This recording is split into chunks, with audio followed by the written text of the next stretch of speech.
ஆண்டவரால் ஆசீர்வதிக்கப்பட்ட அருமையான தேவ ஜனங்களே, இன்று நாம் வாசிக்கக்கூடிய தலைப்பு என்னவென்றால், ஜெயிப்பது நிச்சயமே, ஆயிலும் நீ மரணபரியந்தம் உண்மையாயிரு, அப்பொழுது ஜீவ கிரீடத்தை உனக்கு தருவேன். வெளிப்படுத்தல் 2வது அதிகாரம் 10வது வசனம். நெப்போலியன் போனாபார்ட் ஆரம்பத்தில் பிரான்ஸ் தேசத்தின் படை தளபதியாக இருந்தான். 1804ஆம் ஆண்டு அவன் அந்த தேசத்தின் மன்னன் என்று தன்னை அறிவித்துக் கொண்டான். 1809ஆம் ஆண்டு ஐரோப்பாவில் பவேரியா என்ற ஊரில் ரேட்டிஸ்பான் என்ற பட்டினத்தை கைப்பற்றுவதற்காக நெப்போலியனின் படை விரைந்தது.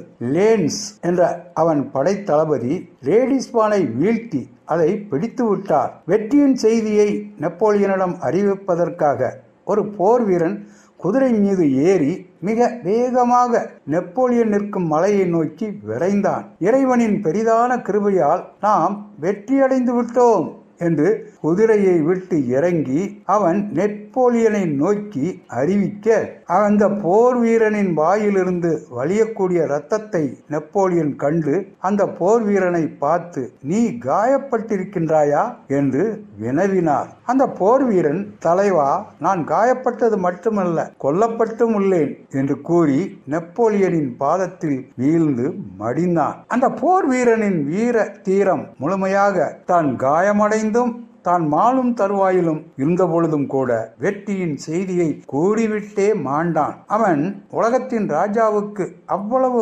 உண்மையாயிருந்து போரில் வென்று மரித்தான். சற்று யோசித்து பாருங்களேன், அவனுக்கு என்ன கிடைக்கும் என்று. வெற்றியை கொண்டாடும் போது எல்லோரும் எழுந்து நின்று மரியாதை செய்வார்கள். ஆனால் நாம் இயேசுவுக்காக ஊழியம் செய்தால் பரலோகத்தில் இருக்கும் ஆண்டவர் தம் தூதர்களோடு எழுந்திருந்து மரியாதை செலுத்தி நம்மை பரலோகத்திற்கு அழைத்து செல்ல ஆயத்தமாய் இருக்கிறார். பரலோகத்தில் கிறிஸ்துவுக்கும் லூசிபருக்கும் ஆரம்பித்த யுத்தம் வெகு சீக்கிரத்தில் முடிவடையும். கிறிஸ்தவ வாழ்க்கையில் வரக்கூடிய போராட்டங்கள் அநேகம். ஆனாலும் மரண பரியந்தம் உண்மையாய் இருப்பவருக்கு மட்டுமே ஜீவகிரீடம் கிடைக்கும். ஐயோ, பிசாசானவன் தனக்கு கொஞ்ச காலம் மாத்திரம் உண்டென்று அறிந்து மிகுந்த கோபம் கொண்டு உங்களிடத்தில் இறங்கினபடியால் உங்களுக்கு ஆபத்து வரும் என்று சொல்ல கேட்டேன். வெளிப்படுத்தல் 14வது அதிகாரம் 12வது வசனம். உலக பிரச்சனைகளை ஜெயிப்பது சுலபமில்லை. ஆனால் இயேசுவின் துணையோடு சுலபமாக ஜெயிப்பது நிச்சயமே. சாத்தானை வென்று இயேசு கிறிஸ்துவிடம் வெற்றியின் கிரீடத்தை பெற முன்னேறி செல்ல வேண்டியது கிறிஸ்தவ வீரர்களின் தலையாய கடமையாய் இருக்கின்றது. மரண பரியந்தம் உண்மையாய் இருந்து ஜீவ கிரீடத்தை பெறுவோமாக. கிறிஸ்துவுக்காக வாழ்ந்து அநேகருக்கு முன்னோடியாக இருக்க எங்களை முற்றிலும் ஒப்புக் கொடுக்கிறோம் என்று நமது தேவனிடம் ஜெபிக்கலாமா? ஆண்டவர் தாமே நம் அனைவரையும் ஆசீர்வதிப்பாராக. ஆமேன்.